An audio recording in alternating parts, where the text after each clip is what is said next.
Welcome, gentlemen. Hey, when things don't go as planned, we always figure something else. So thank you guys for being on time and early. All right. So GSB, you have now been at EXP 3 years, and you have 342 agents in your revenue share organization. First of all, round of applause.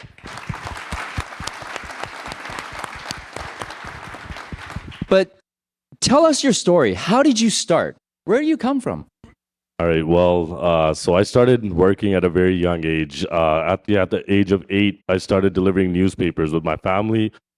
Just to speed it up, from 8 to 13, I delivered newspapers. From 13 to 17, I worked at Calgary Co-op, packed grocery bags.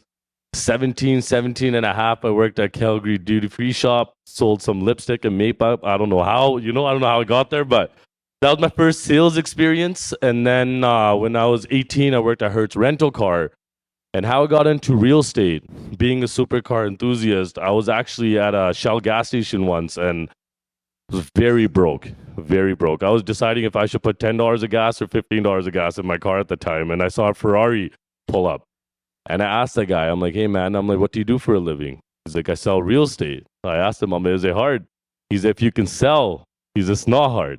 I'm like, man, if I could sell makeup, I could sell anything. You know what I mean?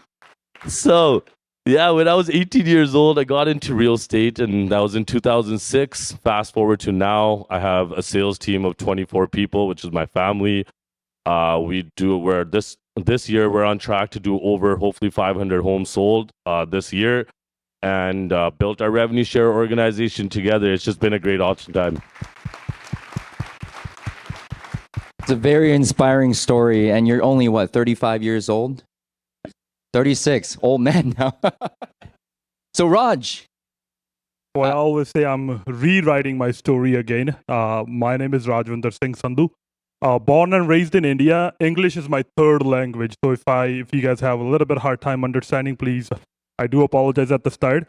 So I was 16 when I left my family at a very young age from India. So immigrated, stayed with my family here. It was the toughest decision that my mom made. Right? That wasn't me, but my mom. And she still feels very sorry about it. So as a East Indian, we only have two choices when you go to school. Either you got to be an engineer or a doctor, and I was one of them. So in my fast forward, I graduated with 94% in grade 12, skipped my U1, wanted to be an engineer within 4 years. Unluckily, I met my first Chinese friend named Garrett Wong. He was a PhD, and he told me about fix, flip, and buy and hold. That just blew my mind because I was really good with the numbers, right? So went home, told my mom that I'm quitting. That was another second shock that she got. So what I did, I quit my engineering in my third year and got into real estate. So fast forward, as Gurinder said, been very successful as a realtor in Winnipeg, been doing it for a couple of years.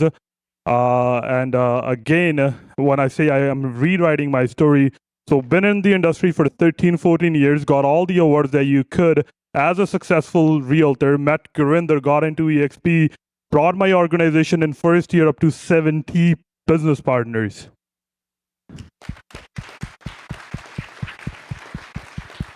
And unluckily, I met the second Chinese guy in my life. His name is John Sai. And then he told me, Raj, you're the big fish in a small pond. I never knew what the hell it means, but again, he said, I never said that. Oh, you did? I don't know. So what exactly? So what exactly he meant? With some people are born leaders. So I thought he probably said that I need to move to a different city. Talk to another mentor, Gurinder, right here. He said, yeah, why not, brother? You could do it, right? So I left all my business. Even my most of the family still in Winnipeg, recreated my journey with $0 business here in Abbotsford. So it was another hardest decision of my life. But again, I had that in deep of my heart because I was coaching that to others how to be successful in real estate. So as a leader, if I could get the chance to recreate my journey, would I be able to do it? And to be very thankful, me and my partner Nav, he's in the crowd, we started our team here in Abbotsford this March. We're a team, I'm the team lead of the Hawk team, and we have about 12 agents in our team. I was out of production for 6 months. You guys got to realize I was always in top 10. Always from last October till now, I did not make to top 10. So the goal for this year, and to be very honest, we've so far made 10 sales. But again, the goal is to recreate my story here in Abbotsford and a better story now.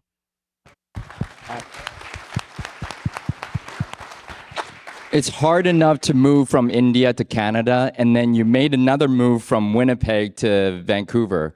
So round of applause for that. I mean, that's crazy. It is said that the survival of the fittest is based on how well you adapt to change. So kudos to you, Raj. Great job. And Jack, my non-related Sai brother, he's from Los Angeles. Tell us your story. I want the worst. Okay. Well, John, first of all, is it your idea to put us on stools? Because look at this. Look at this. Look at that. This is. I'm gonna stand up for this one. Well, look. Do I still look? Yeah. Well, I'm Jack Sai, originally from Taiwan. So I moved to California 25 years ago, and I have been a realtor for a decade and a half. I currently sell 30 homes a year, and I lead over 300 agents in my organization. And before I start, I actually asked myself, what qualifies me to be here on this stage? Because all these other amazing speakers, they sell a couple hundred homes a year, and I don't. But I came to a realization, though. I'm the best. The best at giving out the worst advice possible. Because I've been through a lot of shit. So whatever I got to share with you later, stay the fuck away from it. I learned that it is good to learn from our own mistakes, but it's better and easier to learn from somebody else's mistakes. So a little bit of my journey, I started in 2009. And 2013, it was a life-changing year for myself. Reason being, that was the year that I got dragged into a family lawsuit, which I had nothing to do with. I filed for bankruptcy. I filed for divorce. I broke my leg, all at the same time in my 20s. But guess what? I'm still here, alive, excited, and full of energy. Let's go.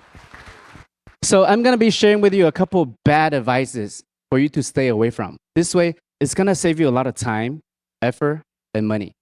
Again, I'm Jack Sai, and thank you very much.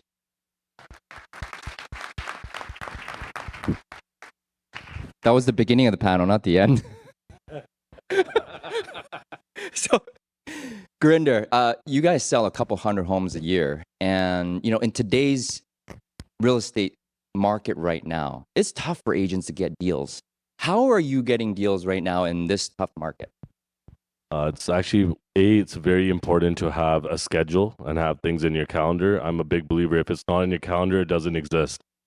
A lot of people in real estate, especially after mentoring so many people now, a lot of people don't know what they want. So when they wake up, they head into a different direction every single day. So in my team, we got pre-construction specialists. We got land acquisition specialists. We got people that put land assemblies together. We got people that go door knocking for off markets. So we got different specialization because real estate is such a broad, let's say, industry, from developers all the way to asbestos removal people. This is all real estate related services. So it's very important to plan your work and then work your plan. Thank you for that. So, guys, if you don't know how to go get deals, you got to first set a goal. And when you have a plan, you don't have to be fearful. You can predict it based on your plan. So thank you very much. Raj, how about yourself? I always say, even to my team, right? Sometime even in the tough market, you can't make the right decision, but you can make your decision right. So continuity is the father of success. I want to share a story. For me to grow in a brand new city with zero clientele, zero business, I made a commitment to myself. Am I a failure or a leader? So if you hold on to something keep doing it. And as Nadia was saying, 118K followers on IG, and that only happened in the span of 4 months. I went to an event, I want to shout out to Randy as well, where he said, you got to pick your lane.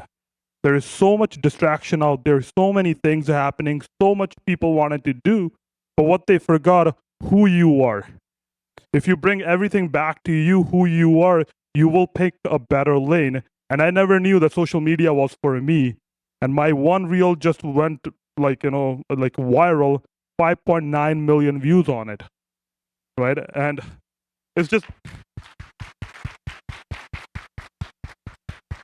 so the biggest advice from me, if you still wanted to survive, that we are in a people business, either it's the social media, either in person, either in networking, go introduce yourself. Talk to people, and when you're talking to even the camera on your reels, make sure you're talking to them personally and call them. Hey, where's Aaron? Like, I loved his hook. Call them up. Like, people need help out there, and we are here to help them. Amazing stuff. I have 2,000 followers. Well, Good job, Jack. Good job. Thank you. Good you. job. I have 2 bad advices for you on this one when it comes to transaction. Number 1 is to think transactional. Earlier in my career, I was taught that if this prospect is not looking to buy or sell real estate in the next 7 to 10 days, then throw it away. Move on to the next person. I mean, while it can work for some people, that doesn't really align with who I wanted to be, because I believe that real estate is a relationship business. So what I started to do is like to ask people 3 questions. Number 1, what are they committed to? Number 2, why is that important to them? And number 3, how can I contribute to help them move the needle forward? I feel like this way, I'm not just contacting people, I'm connecting with people. And my bad advice number 2 is to compare yourself with other people. To events like this, it's great. You can learn so much from people on stage, people in this room, or your neighbors. And people are here to help you out. But one thing that we don't want to do is to compare yourself with other people. If this agent in your town just took a listing or just sold a home, has nothing to do with your income. So don't compare your chapter 1 with somebody else's chapter 20. That's my 2 bad advice for you for this one. Thank you. Comparison is the thief of all joy, and you want to be relational, not transactional, especially in today's market. There's so much out there, the social media, AI. If you are relational, you can really differentiate yourself from the pack. So great job, Jack. All right, so now the fun stuff, Gurinder. Why did you choose EXP, and how has EXP transformed your life and business? Because I saw your chapter 20. Well, bro, so before I joined EXP, I was actually with a company that's represented by a red, white, and blue balloon. I'm not allowed to say it on stage anymore, so want to be respectful. But when I was when I was at Remax, everything that I did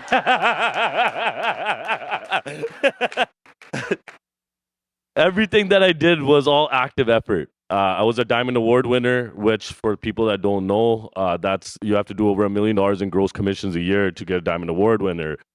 For me to get that Diamond Award, it was about 70 to 80 hours a week of very hard work. I had a lot of strain in my relationship, a lot of stress. And at the end of the day, once you pay Justin Trudeau and everybody else, like you're really not making much. EXP, when I first originally saw the platform, I was like, you know what? Instead of a one-dimensional income, it's a 5-dimensional income. By that, I mean you got 3 different ways of making stock. You got revenue share and you got commission.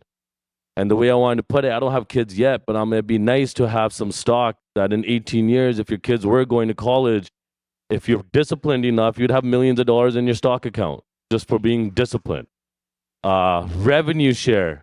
Don't clap yet. We got a lot more money coming this way. The revenue share for me in the beginning was if it would just pay my bills, my car bills, my mortgages, my groceries and whatnot, it would make real estate fun. And I think I would do a better job because in the beginning, I was selling real estate and collecting commission checks more out of necessity. And at the time, sometimes I used to wonder, am I really in my client's best interest when I have so much pressure to pay bills? And right now, I'm looking at this $10,000 check as a lifeline, not as me adding value into somebody's life. But now with rev share and all this and 5-dimensional income, I'm able to set up my life where commissions are supporting all my developments that I have. We have a 13-story high-rise going up in Calgary, all rental.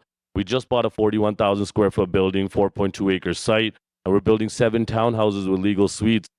I'm not saying this for bragging, but what I'm saying this for is with my commissions that I used to just survive on, now I got at least $200 million worth of assets, plus our rev share paying our family bills, plus stock paying for all our comfort and, creating that buffer. So EXP is an amazing way to set up your life and really not stress about finances and create financial freedom.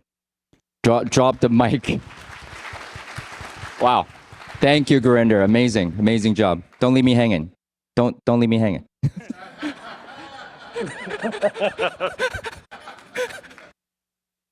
Raj, go ahead. So again, the second part of EXP, like the rev share. So I was introduced by Gurinder to EXP.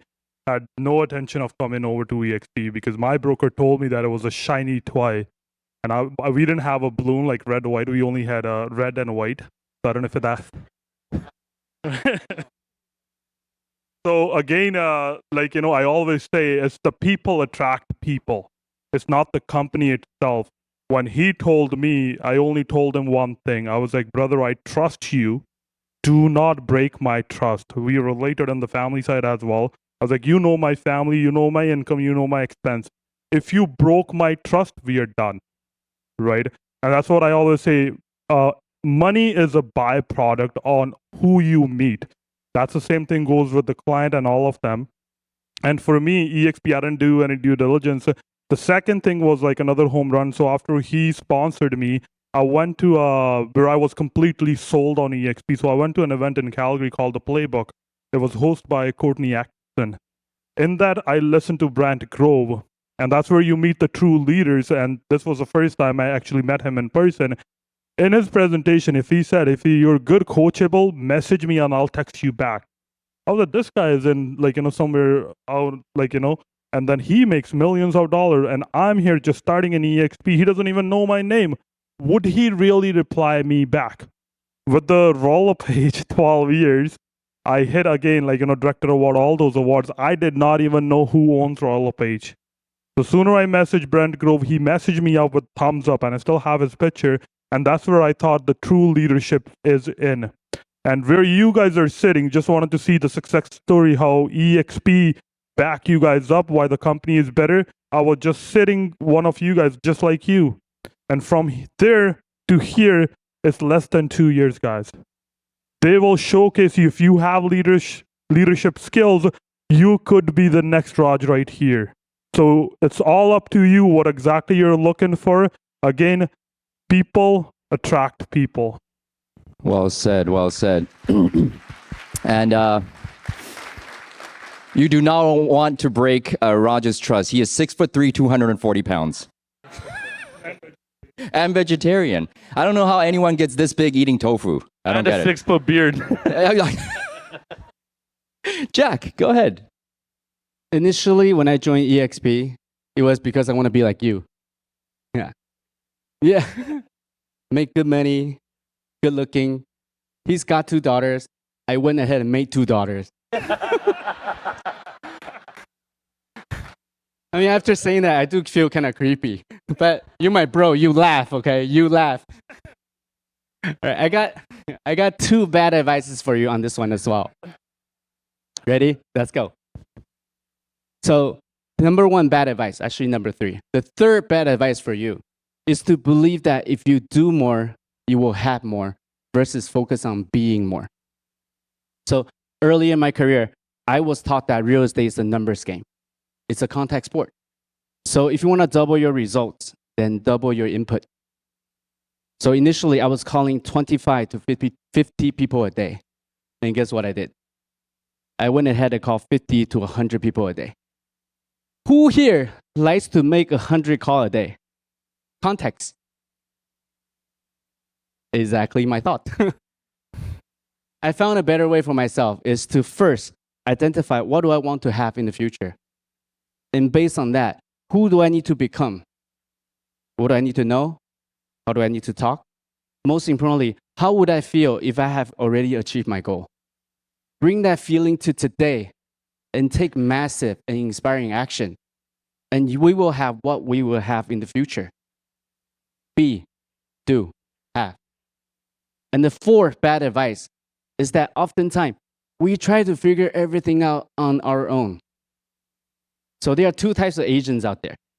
There are the crazy rich Asians, and there are the crazy cheap Asians. I'm the second one. Very cheap.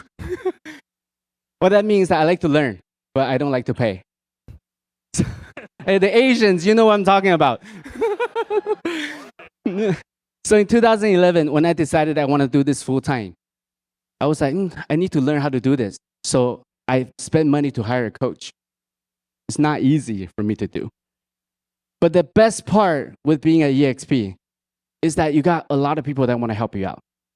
You got people that you can role play with, mastermind, do accountability, shoot videos, and prospect together. And you can learn a lot from the speakers and people in this room. Most importantly, your brokers, your sponsors, right, and your mentors, they want to help you out. But you got to participate, and you got to ask, or else how are they going to know how to help? Right? So from there, we know that. Give me 1 second. So from there, I learned that. Give me 1 sec. Give me 1 sec.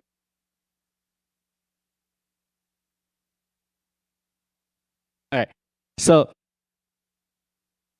from there, I learned that we want. I totally forgot what I was going to say. Give me 1 second. Whole speech memorized. First That's time, amazing. first time on stage. I didn't even know he was memorizing the whole thing. So my fourth bad advice for you is to try to figure things out yourself, right? If all these people that you're not familiar with or you don't know them, they're too busy for you, you can send me a DM. My Instagram is Jack, like Leo in Titanic, but Asian. Jack Tsai, TSAI .exp realty. Just send me a DM, I'll be there for you. Thank you. Thank you, Jack. Thank you, thank you, thank you. I love you, Jack. You're awesome. All right, so what's your one piece of advice, GSB, for agents in this room or agents overall to build the rest of 2024?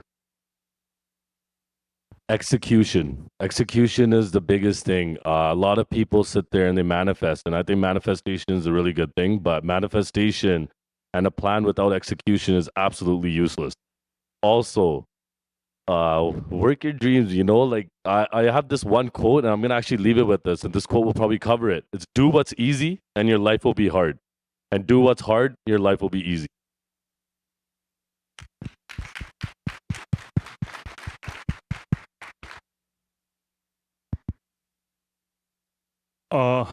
My biggest advice will be believe in yourself. You don't have to be good looking. You don't have to be smart. You could be trust me, I've been this journey through. I've seen a lot of hurdles for myself personally. Even if you're successful, you have money, I still get picked out. People still sometimes call me terrorist. There's so many discrimination out there, but what doesn't stop me? I had my, I would say, grade 12 teacher here. She taught me one thing when I was trying to learn English. And she gave me a Shakespeare's book. Oh God, it was so hard to read. For the guy doesn't even know how to speak English.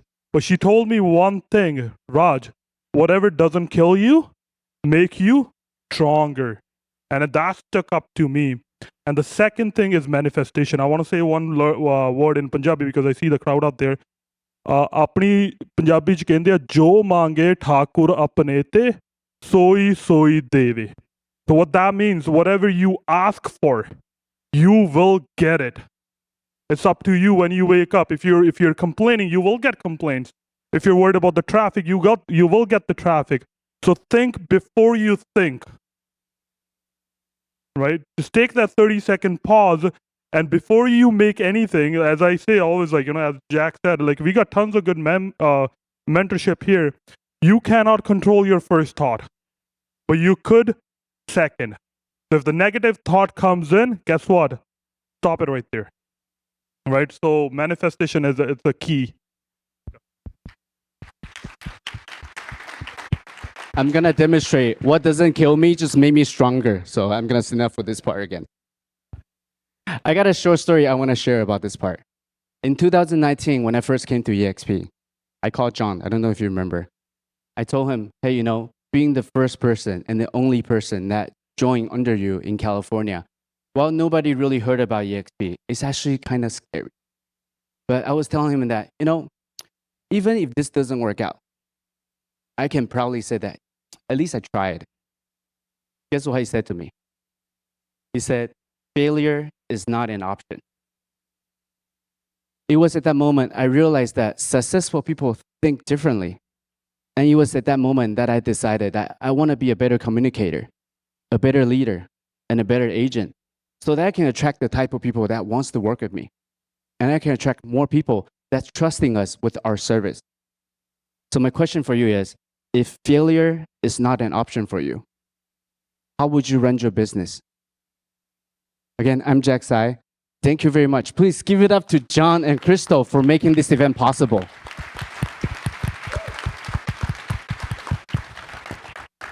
What I'm getting from this is we are all underdogs, yes or no? At some point in our career, and you just have to go and get it. Failure is not an option, and law of attraction is nothing without law of action. Thank you, gentlemen.